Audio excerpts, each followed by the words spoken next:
Very warm and happy good morning to all of you. Welcome to the cut up show. और आज के video में हम लोग 9 जून के करंट अफेयर्स के बारे में देखेंगे। और अभी तक आप लोगों ने चैनल को सब्सक्राइब नहीं किया तो इसे सब्सक्राइब कर ले और लाइक और शेयर भी कर ले दोस्तों अपने दोस्तों के साथ, ठीक है। और सब्सक्राइब करने के साथ साथ अगर जो आप लोगों ने सब्सक्राइब कर लिया तो बेल आइकन को भी दबा ले ताकि आपको नोटिफिकेशन जैसे ही मैं वीडियो अपलोड करूं वैसे ही मिल जाए। और एक बात और दोस्तों, आपको यहां पर 100% याद करने की गारंटी दी जाती है, तो आप लोग याद रखिएगा। आप लोग मेरा वीडियो रेगुलर देखते रहें। कल से मैंने नया सेशन लाया है जिसे मैं इस तरह से पढ़ाता हूं ताकि आप लोग को वीडियो जो है 100% याद रहे, ठीक है दोस्तों। और इस वीडियो का PDF t.me / the cut up show पर दे दिया जाएगा जो कि मेरा टेलीग्राम चैनल है, तो याद रखिएगा दोस्तों। और वीडियो को ज़रूर सब्सक्राइब करें। और हाँ, एक और अनाउंसमेंट है कि हिस्ट्री, इकोनॉमिक्स, ज्योग्राफी और पॉलिटिक्स का जो लेक्चर है वो मैंने मात्र 11 घंटे में फिनिश किए हैं। तो आप लोगों ने नहीं देखा है तो उसे ज़रूर देख ले। ये मत सोचे कि 11 घंटे में कंप्लीट किया है तो अधूरा है, वो कंप्लीटेड है, ठीक है दोस्तों। तो पिछले वीडियो में जो मैंने क्वेश्चन पूछा था उसका अच्छे से जवाब दिया है तबस्सुम शाह ने, तो कंग्रेचुलेशंस टू हर, ठीक है। ज़्यादातर यही अच्छे से जवाब देती हैं। और भी लॉक्स ने भी जवाब दिया है दोस्तों। अगेन मैं भी लॉक्स का नाम नहीं जानता हूँ, ठीक है, वही बता सकते हैं। भी लॉक्स लिखा हुआ था इसलिए मैंने अनाउंस कर दिया। तो पहला क्वेश्चन है, who has won international business book of the year award 2021। दोस्तों, transformation in times of crisis नाम का बुक लिखा है Nitin Rakesh and Jerry wind ने, जिनके लिए इनको international business book of the year award 2021 से सम्मानित किया गया है, तो याद रखिएगा दोस्तों। और इसका सही जवाब देने वाले को कॉन्ग्रेचुलेशंस। तो इसमें क्या बताया गया है दोस्तों कि कैसे क्राइसिस के टाइम पे, कैसे हम लोग बुरे समय में अपने बिजनेस ओनर जो भी हैं, ठीक है, जो बिजनेस करते हैं वो लोग कैसे बचेंगे बुरे समय में, ठीक है। जैसे कोविड-19 का क्राइसिस आया दोस्तों, उसमें हम लोग को क्या कदम लेना चाहिए उसके बारे में बताया गया है नितिन राकेश और जेरी वाइन ने। तो इन्होंने एक बहुत अच्छा काम किया है ये बुक लिखकर। वैसे तो ये बुक लिखकर काम किए हैं लेकिन बुक बहुत कम ही लोग पढ़ते हैं, ठीक है दोस्तों। तो ऐसे भी बिजनेस लोग, जो भी लोग बिजनेस करते हैं वो तो अपना टेक्निक जानते ही हैं कि अगर जो क्राइसिस आए तो हम लोग क्या करें क्या ना करें। नहीं भी जानते हैं तो क्राइसिस के टाइम उन लोगों को दिमाग में ऐसा आ जाता है। हमारा आज का करंट अफेयर है, RBI imposes penalty on Bank of India Punjab National Bank totalling to how much amount. RBI ने बैंक ऑफ इंडिया और पंजाब नेशनल बैंक पर कितने रुपए का जुर्माना लगाया है दोस्तों। ये है RBI, और यही वो RBI है जो कि जुर्माना लगाते रहता है हर एक बैंक पर, क्योंकि दोस्तों एक ज़रूरी भी है। RBI जैसा अगर जो कोई बॉडी ना रहे, सब बैंक क्या करेंगे, अपनी मनमानी करते रहेंगे, ठीक है दोस्तों। तो कोई बैंक मनमानी ना कर सके, कोई बैंक फ्रॉड ना कर सके, इसके लिए RBI जो है नियम दर नियम अपने बैंकों पर जो है जुर्माना लगाते रहता है। तो बैंक ऑफ इंडिया और PNB पर टोटल मिलाकर 6 करोड़ का जुर्माना लगाया गया है, जिसमें मैं बता दूं आपको बैंक ऑफ इंडिया पर 4 करोड़ और PNB पर 2 करोड़, ठीक है दोस्तों, तो याद रखिएगा। और हाल ही में न्यूज़ आ रही थी कि bank of India, bank of Maharashtra, ये सब को क्या कर दिया जाएगा, प्राइवेटाइज कर दिया जाएगा। तो उससे भी रिलेटेड आपको एक न्यूज़ मिलेगा जो कि मैं आगे बताऊंगा किस बैंक को प्राइवेटाइज करने का बात किया गया है। तो क्यों जुर्माना लगाया है, क्योंकि फ्रॉड क्लासिफिकेशन एंड रिपोर्टिंग किया गया है दोस्तों, इसीलिए बैंक ऑफ इंडिया और PNB पर जुर्माना लगाया गया है। ऑब्वियस सा बात है दोस्तों, अगर जो आप फ्रॉड कीजिएगा तो आपको पुलिस पकड़ती है, लेकिन बैंक फ्रॉड करेंगे तो उसको कौन पकड़ेगा, RBI पकड़ेगी दोस्तों। तो याद रखिएगा, रिपोर्ट मांगी गई जिसमें कि फ्रॉड घोषित हुआ, तो इसके कारण बैंक ऑफ इंडिया पर 4 करोड़ और PNB पर 2 करोड़ का जुर्माना लगाया दोस्तों। वहीं अगर जो बात करें $50 बिलियन की, तो मुझे ये बताते हुए बहुत खुशी हो रही है कि इंटरनेशनल मॉनिटरी फंड जो है $50 बिलियन का ये स्कीम निकाली है, जिसका कि क्या नाम है दोस्तों, ग्लोबल वैक्सीनेशन प्लान निकाली है, ठीक है दोस्तों। जिसके तहत क्या होगा कि इन्होंने लक्ष्य रखा है कि 2021 तक हमारा 40% लोग जो है वैक्सीनेशन प्राप्त कर ले, मिनिमम, मतलब कम से कम, ज़्यादा तो कुछ भी हो सकता है।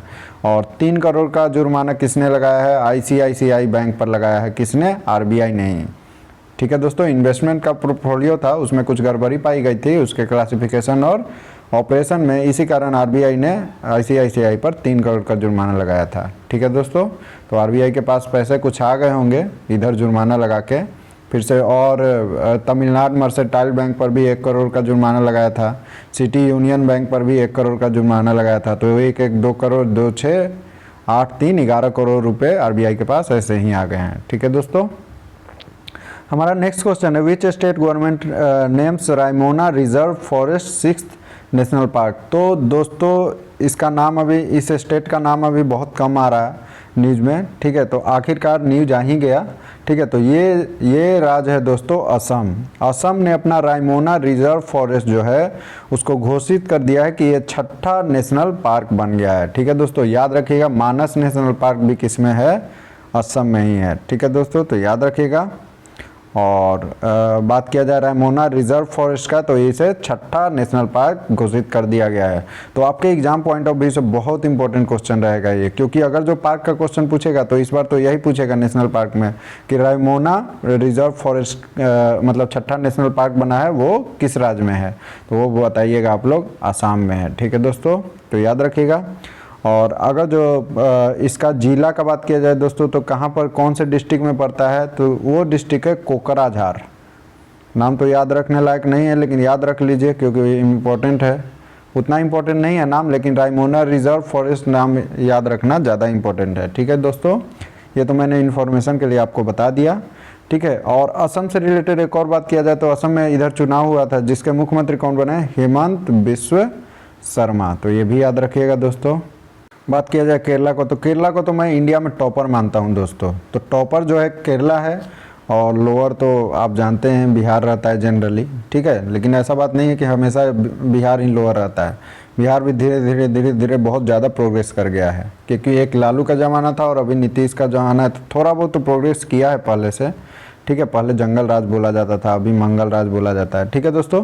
तो ये देखिए केरला के बारे में बोला जाए तो स्मार्ट किचन स्कीम जो है लॉन्च किया है, फिर से SDG sustainable development gold index जो आया था उसमें टॉप किया है।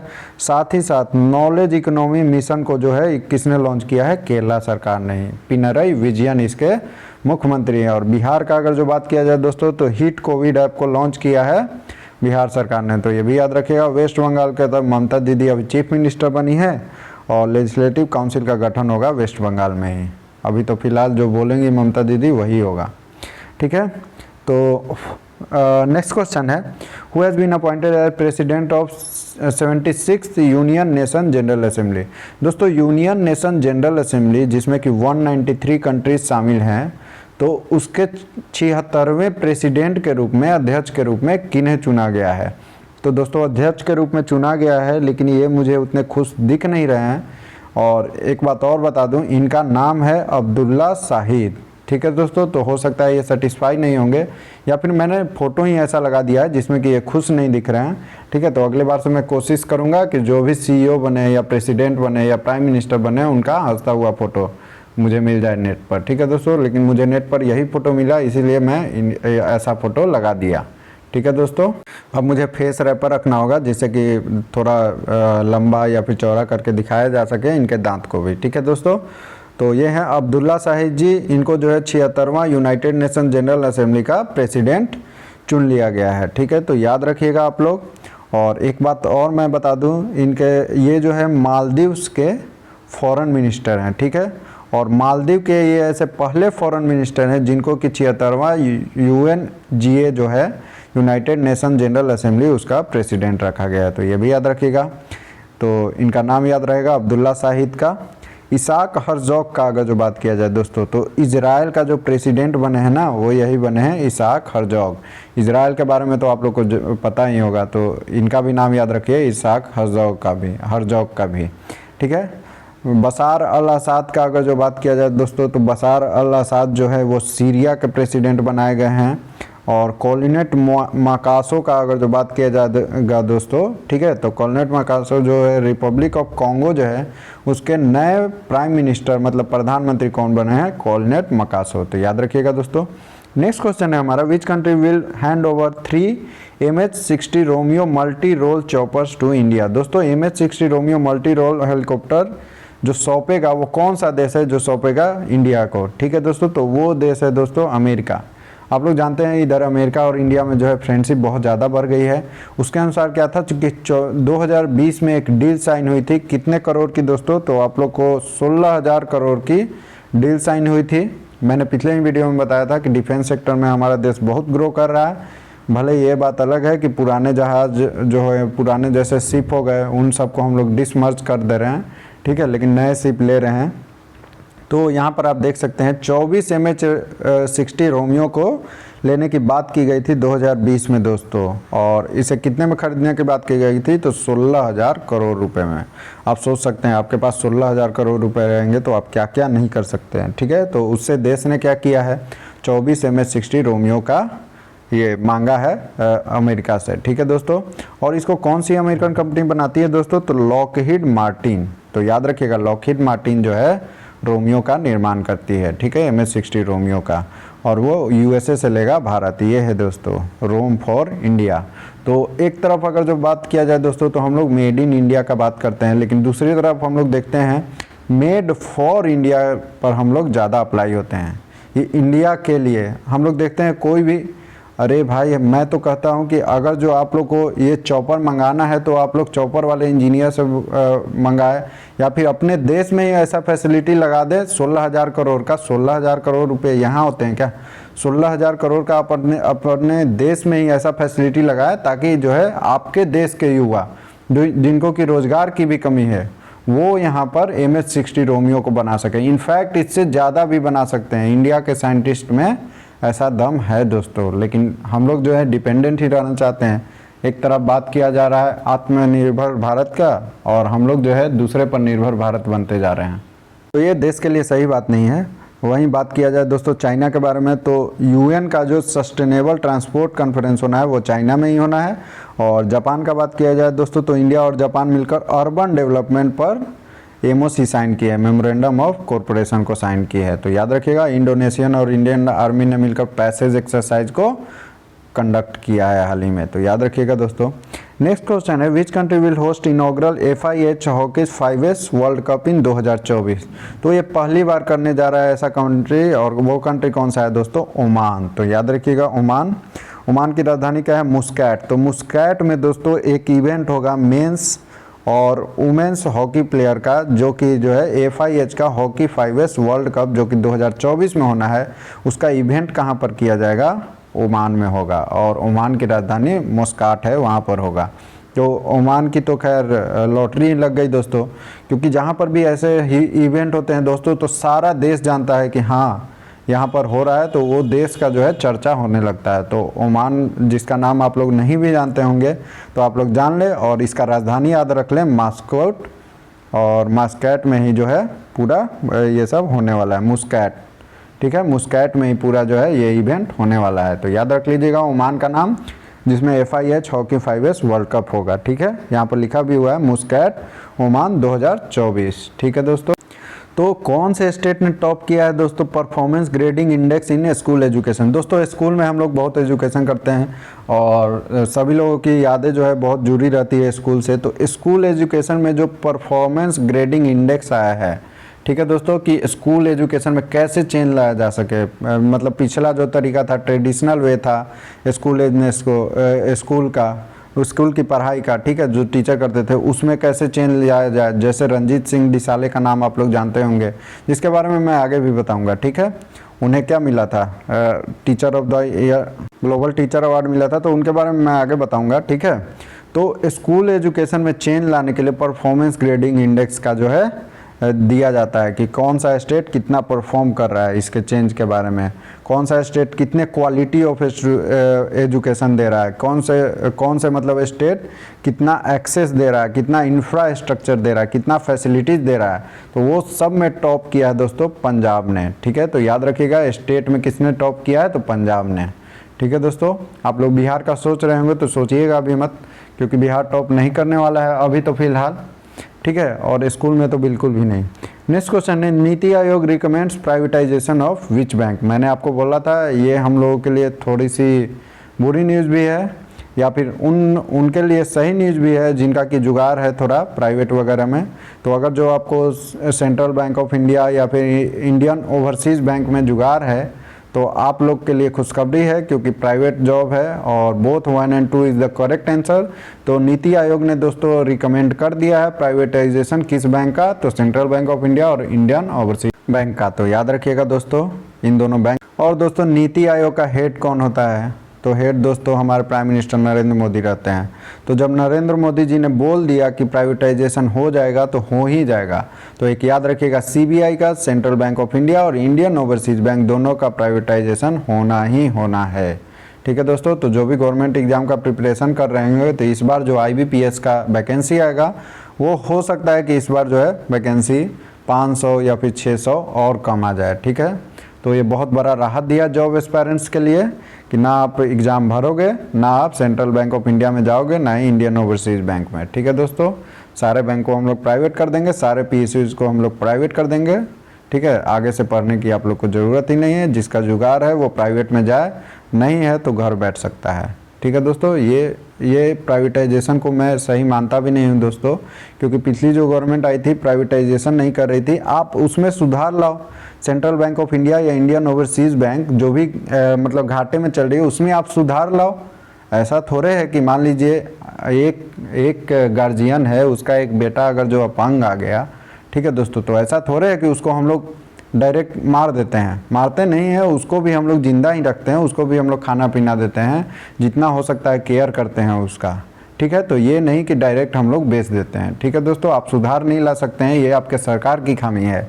ये प्राइवेटाइजेशन कर देना किसी चीज़ का हल नहीं होता है दोस्तों। ठीक है, चलिए बात किया जाए इंडियन पोस्ट पेमेंट बैंक के बारे में। तो इंडियन पोस्ट पेमेंट बैंक ने महिंद्रा रूरल हाउसिंग फाइनेंस के साथ कैश मैनेजमेंट सॉल्यूशन के लिए क्या किया है दोस्तों, साझेदारी की है, जिसके तहत क्या होगा, महिंद्रा रूरल हाउसिंग फाइनेंस से अगर जो आप लोन लिए हैं, ठीक है, 3 महीने का मान लीजिए किस्त है या फिर 1 महीने का किस्त है आपका, तो जाकर आप पोस्ट ऑफिस में जाइए और कैश दे दीजिए इंडियन पोस्ट पेमेंट बैंक में। ठीक है दोस्तों, तो ये आपके लिए एक सहूलियत आ गया है। Who has been appointed as HSBC India CEO। तो दोस्तों HSBC का फुल फॉर्म होता है Hong Kong and Shanghai Banking Corporation Limited. तो ये हैं दोस्तों उनके CEO। थोड़े से ये मेरे को ठीक नहीं लग रहे हैं, मतलब थोड़े से ये स्वभाव से मूडी इंसान लग रहे हैं, लेकिन कोई दिक्कत नहीं है, मैंने फ़ोटो ही ऐसा लिया होगा क्योंकि मुझे नेट पर इनका हंसता हुआ फ़ोटो नहीं मिल रहा था दोस्तों, तो आप लोग बुरा ना माने। ठीक है, वैसे HSBC इंडिया के CEO बने हैं तो ये काफ़ी खुश होंगे। और इनका नाम क्या होगा दोस्तों, तो नया नाम आपको कौन सा दिख रहा है, हितेंद्र दावे। ठीक है दोस्तों, इनके नाम में ही दावे है, तो इन्होंने दावा ठोक दिया है दोस्तों HSBC इंडिया के CEO के रूप में। तो ऐसे भी आप लोग याद रख सकते हैं, या फिर हितेंद्र दावे आप लोग याद रखिएगा। ठीक है, इनके चेहरे को देखकर, देखिए ये जितेंद्र होते लेकिन इनका चेहरा मुस्कुरा नहीं रहा, ठीक है, इसलिए ये हितेंद्र हैं। ठीक है दोस्तों, तो हितेंद्र दावे। दावे क्यों दोस्तों, क्योंकि इन्होंने दावा ठोक दिया HSBC इंडिया के CEO के रूप में। ठीक है दोस्तों, पहले भी ये HSBC में 20 साल तक काम कर चुके हैं। तो दोस्तों 20 साल के कठिन परिश्रम का ये फल है कि HSBC इंडिया के ये CEO बनाए गए हैं। ठीक है दोस्तों, विवेक राम चौधरी के बारे में मैंने आपको बताया था कि इंडियन एयरफोर्स जो है उसके वाइस चीफ बनाए गए हैं।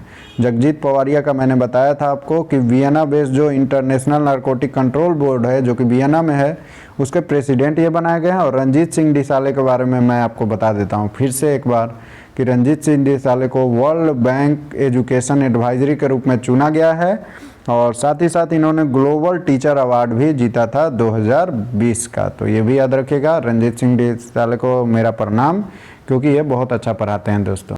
नेक्स्ट क्वेश्चन है, which movie wins best film national award on environment conservation at 67th national film award 2021। दोस्तों 67वां नेशनल फिल्म अवार्ड 2021 हुआ, राष्ट्रीय फिल्म पुरस्कार 2021 में पर्यावरण संरक्षण पर सर्वश्रेष्ठ फिल्म राष्ट्रीय पुरस्कार किसको मिला है, तो ये है दोस्तों अरुणाचल प्रदेश का मूवी जो है अभी अवार्ड लेके जा रहा है दोस्तों। और कौन सा मूवी है ये, वाटर ब्यूरियल। तो आप लोगों ने कभी सोचा होगा क्या कि अरुणाचल प्रदेश का मूवी वाटर ब्यूरियल, इसको जो है बेस्ट फिल्म नेशनल अवार्ड मिला जाएगा इन्वायरमेंट कंजर्वेशन पर। तो आप लोगों ने कभी नहीं सोचा होगा, हमारा जो भी है मतलब स्टेट वाले में अरुणाचल प्रदेश के बारे में तो किसी ने नहीं सोचा होगा एटलीस्ट। ठीक है, तो ऐसा ही हुआ है दोस्तों, अरुणाचल प्रदेश का वाटर ब्यूरियल जो है इसको मिला है बेस्ट फिल्म नेशनल अवार्ड। ठीक है दोस्तों, तो ये याद रखिए इसके बारे में। और यहाँ पर आप इस मूवी का पोस्टर भी देख सकते हैं। ठीक है, इसमें सलमान खान आपको नहीं मिलेंगे, आप लोग कितना भी खोज ले, क्योंकि सलमान खान ऐसी मूवी नहीं बनाते जिससे कि बेस्ट फिल्म नेशनल अवार्ड मिला जाए नेशनल इन्वायरमेंट कंजर्वेशन पर। उनका हाल ही में कौन सा मूवी आया था, राधे राधे टाइप का मूवी वो बनाते हैं, तो उनको कैसे मिलेगा दोस्तों। ठीक है, वाटर ब्यूरियल को ही मिल सकता है, ये मूवी देखिए आप लोग, अगर जो इंग्लिश सबटाइटल में मौजूद हो तो आप लोग सारे इंडिया से जो भी हैं वो लोग आप लोग देख सकते हैं। डेविड डियोप के बारे में बात किया जाए दोस्तों, तो डेविड डियोप के बारे में मैंने आपको बताया था, इंटरनेशनल बुकर प्राइज़ मिला है और ये ऐसे पहले फ्रेंच नोवेलिस्ट है, फ्रांस के नोवेलिस्ट जिनको कि इंटरनेशनल बुकर प्राइज़ मिलेगा। CNR राव का बात किया जाए तो इंटरनेशनल इनी अवार्ड को इन्होंने ही ले लिया है, ठीक है। और भी कार्तिकन पांड्यन का अगर जो बात किया जाए दोस्तों, तो इंटरनेशनल हॉकी फेडरेशन जिसको FIH बोलते हैं, उसका प्रेसिडेंशियल अवार्ड जो है इन्होंने ही जीता है, ठीक है दोस्तों। नेक्स्ट क्वेश्चन है, World Bank approves how much amount of money to help boost India's MSME sector. सबसे पहले MSME क्या होता है, तो micro small and medium enterprises. जो भी माइक्रो कंपनी है, स्मॉल कंट्री है, मीडियम इंटरप्राइजेज की कंपनी है, उसके लिए वर्ल्ड बैंक जो है बहुत ज़्यादा ध्यान दे रहा है, ठीक है दोस्तों। तो वर्ल्ड बैंक ने कितने अमाउंट ऑफ मनी को हेल्प करने को बोला है, तो $500 मिलियन का मनी जो है हेल्प करने को बोला है इंडिया के लिए, ठीक है दोस्तों। तो याद रखिएगा, इंडिया का जो माइक्रो हो गया, स्मॉल हो गया, मिनी इंटरप्राइजेज जो हो गया, उसके लिए $500 मिलियन का हेल्प करेगा कौन, सॉरी मीडियम इंटरप्राइजेज, उसके लिए $500 मिलियन का हेल्प करेगा वर्ल्ड बैंक। तो वर्ल्ड बैंक को बहुत बहुत बधाई हो ये हेल्प के लिए, ठीक है। आपको एक बात और बता दूं कि MSME जो सेक्टर है ना, वो पूरे GDP का 30% GDP जो है MSME सेक्टर ही देता है दोस्तों। तो ये एक बहुत इंपॉर्टेंट सेक्टर है MSME। लार्ज सेक्टर तो है जैसे रिलायंस इंडस्ट्री, टाटा इंडस्ट्री, ये सब, लेकिन MSME सेक्टर भी बहुत इंपॉर्टेंट है। और 4% दोस्तों, एक बात और याद रखिएगा कि ये जो है 4% एक्सपोर्ट जो है, एक्सपोर्ट में जितना भी सामान हम लोग का बिकता है उसमें 4% एक्सपोर्ट जो है MSME सेक्टर ही करता है, ठीक है दोस्तों। बढ़ते हैं हम लोग आगे नेक्स्ट क्वेश्चन पर। Who has taken charge and new chairman of oil regulator PNGRB। PNGRB का फुल फॉर्म होता है दोस्तों petroleum and natural gas regulatory board, ठीक है, पेट्रोलियम और प्राकृतिक गैस नियामक बोर्ड। तो ये जो आपको बैठे हुए दिख रहे हैं उनको जो है नया चेयरमैन बनाया गया है PNGRB का, ठीक है दोस्तों। तो अभी हस्ताक्षर कर रहे होंगे, हो सकता है चेयरमैनशिप पर, यहाँ भाई अब मुझे चेयरमैन बना दिया गया है, बाद में हो सकता है थोड़ा मुस्कुराए या फैमिली के साथ जाए, ठीक है। तो इनका नाम है दोस्तों संजीव नंदन सहाय, सॉरी दोस्तों, संजीव नंदन सहाय को बनाया गया है चेयरमैन, मतलब अध्यक्ष का कार्यभार संभालेंगे ये किसका, ऑयल रेगुलेटर जो है PNGRB का, ठीक है दोस्तों। तो याद रखिएगा, तो इनका नाम आप लोग कैसे याद रखिएगा, तो आप इनका नाम है संजीवनी जोड़ लीजिए, ठीक है। संजीव और नंदन मिलकर संजीवनी बन गए मान लीजिए। तो आजकल का संजीवनी बूटी क्या है दोस्तों, आजकल हमारे लिए पेट्रोलियम और नेचुरल गैस ही है जो संजीवनी बूटी का काम कर रहा है, ठीक है दोस्तों। उसी पे सारी गाड़ी चल रही हैं। तो याद रखिएगा इनका नाम ऐसे संजीवनी के नाम से संजीव नंदन सहाय, और इनको petroleum and natural gas regulatory board का चेयरमैन बनाया गया है। बसार अल असाद का अगर जो बात किया जाए दोस्तों, तो इनके बारे में मैंने आपको बताया ही है। बसार अल असाद सीरिया के प्रेसिडेंट बनाए गए हैं। और अरुण कुमार मिश्रा के बारे में मैंने आपको नहीं बताया, तो इनके बारे में बता दे रहा हूँ। नेशनल ह्यूमन राइट कमीशन जो है ना दोस्तों, उसका चेयरपर्सन किनको बनाया गया है, अरुण कुमार मिश्रा जी को, ठीक है। Which university has been topped in Times Higher Education Asia University ranking 2021। तो दोस्तों आप लोग के लिए बहुत इंपॉर्टेंट रैंकिंग आया है, एक कौन सा है, तो Times Higher Education Asia University ranking. तो एशिया में जितने भी रैंकिंग है उसको टाइम्स ने जारी किया है, ठीक है, कि एशिया में कौन सी यूनिवर्सिटी को सबसे पहला रैंक मिला है, वो यूनिवर्सिटी है सिंघुआ विश्वविद्यालय, सिंघुआ यूनिवर्सिटी। तो याद रखिएगा सिंघुआ यूनिवर्सिटी कहाँ पर है दोस्तों, तो सिंघुआ नाम से आप लोग देख लीजिए, यहाँ पर टी है नाम आगे, उसके बाद हम लोग पढ़ रहे हैं सिंघुआ, टी साइलेंट है। तो ये कहाँ पर होगा, हमारे राइवलरी देश जिसका नाम है चाइना, ठीक है दोस्तों। तो चाइना यहाँ पर भी हम लोगों से टॉप कर गया, लेकिन हम लोग का जो है एक और प्लस पॉइंट है दोस्तों, टॉप 100 में हमारे 3 यूनिवर्सिटी है दोस्तों, देख लीजिए। 37वें रैंक पर है IISc बेंगलोर, 55वें रैंक पर है IIT रोपर, तो 78वें रैंक पर है IIT इंदौर। और हम लोग बहुत पीछे रह गए इस बार, क्योंकि टॉप 10 में हम लोग की एक भी रैंकिंग नहीं है। कोई बात नहीं, आगे हम लोग इसको मैनेज कर लेंगे, ठीक है दोस्तों। और एक बात और देख लीजिए, जेफ बेजोस का नाम मैंने बोला है, तो ब्लूमबर्ग जो बिलियनियर इंडेक्स आया था उसमें सबसे धनी व्यक्ति जेफ बेजोस मिले थे, और मुकेश अंबानी का 13वां स्थान था, और 14वां स्थान किसका था, गौतम अडानी का। गौतम अडानी का एंट्री हो गया दोस्तों अब से बिलियनियर इंडेक्स में, ठीक है। हार्वर्ड यूनिवर्सिटी का अगर जो बात किया जाए दोस्तों, तो इन्होंने जो centre for world university ranking हुई थी दोस्तों, उसमें टॉप किसने किया था, हार्वर्ड यूनिवर्सिटी। तो एक बात ध्यान रखिएगा, वर्ल्ड यूनिवर्सिटी का जब बात किया जाए तो हार्वर्ड ने टॉप किया था। एशियन यूनिवर्सिटी का जब बात किया जाए तो सिंघुआ यूनिवर्सिटी ने टॉप किया था। और वहीं इंडिया का बात किया जाए वर्ल्ड यूनिवर्सिटी के बारे में तो 415वां रैंक आया था दोस्तों किसका, IIM अहमदाबाद का। और 459वां किसका आया था दोस्तों, IISc बेंगलोर का। ठीक है दोस्तों, तो याद रखिएगा।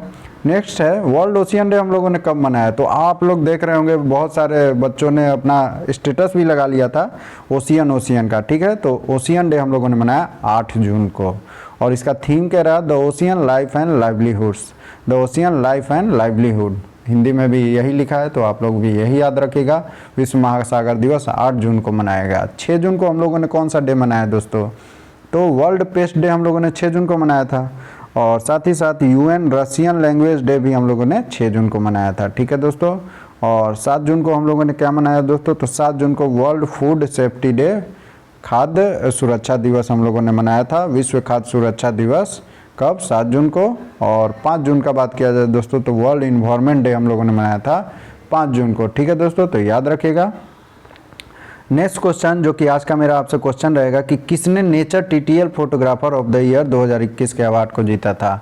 और इसको याद करने के लिए मैंने तरीका भी बताया था, इसके नाम में ही क्या है, तो वो मैं अभी अगर जो बता दूंगा तो आप लोग कमेंट बॉक्स में आंसर भी नहीं करेंगे, जो 1-2 आता है। ठीक है, तो आप लोग आंसर करें ज़रूर कि TTL photographer of the year 2021 किसने जीता है। और ये है फोटो जिसका नाम है the world is going upside down, इसके लिए जीता है। किसने जीता है, एटलिको मैड्रिड ने, या फिर सुरेश मुकुंद ने, या फिर थॉमस विजयन ने, या फिर थवार चंद गहलोत ने। और जिसका आंसर मुझे सही लगेगा उसका मैं अगले वीडियो में नाम बोलूँगा। ठीक है दोस्तों, और जिनका ज़्यादा अच्छा से एक्सप्लेन रहेगा उन्हीं का नाम बोलूँगा, क्योंकि ऐसे बोलने लगा मान लीजिए 10 कमेंट आया तो 10 नाम में ही मेरे 10 मिनट चले जाएंगे। ठीक है दोस्तों, thank you, have a nice day, stay safe, stay healthy. और हाँ दोस्तों, वीडियो अगर जो आपको पसंद आया हो तो कृपया करके इसे सब्सक्राइब भी कर ले और बेल आइकन तो दबा ही ले ताकि नोटिफिकेशन आप लोग को मिल जाए। ठीक है दोस्तों, और मैं गारंटी ले रहा हूँ कि 100% आपको याद रहेगा ही रहेगा मेरे वीडियो देखने के बाद, करंट अफेयर्स देखने के बाद। ठीक है दोस्तों, thank you, have a nice day, stay safe, stay healthy. और अपने फैमिली के साथ रहें, ज़्यादा इधर उधर ना घूमें क्योंकि कोरोना काल चल रहा।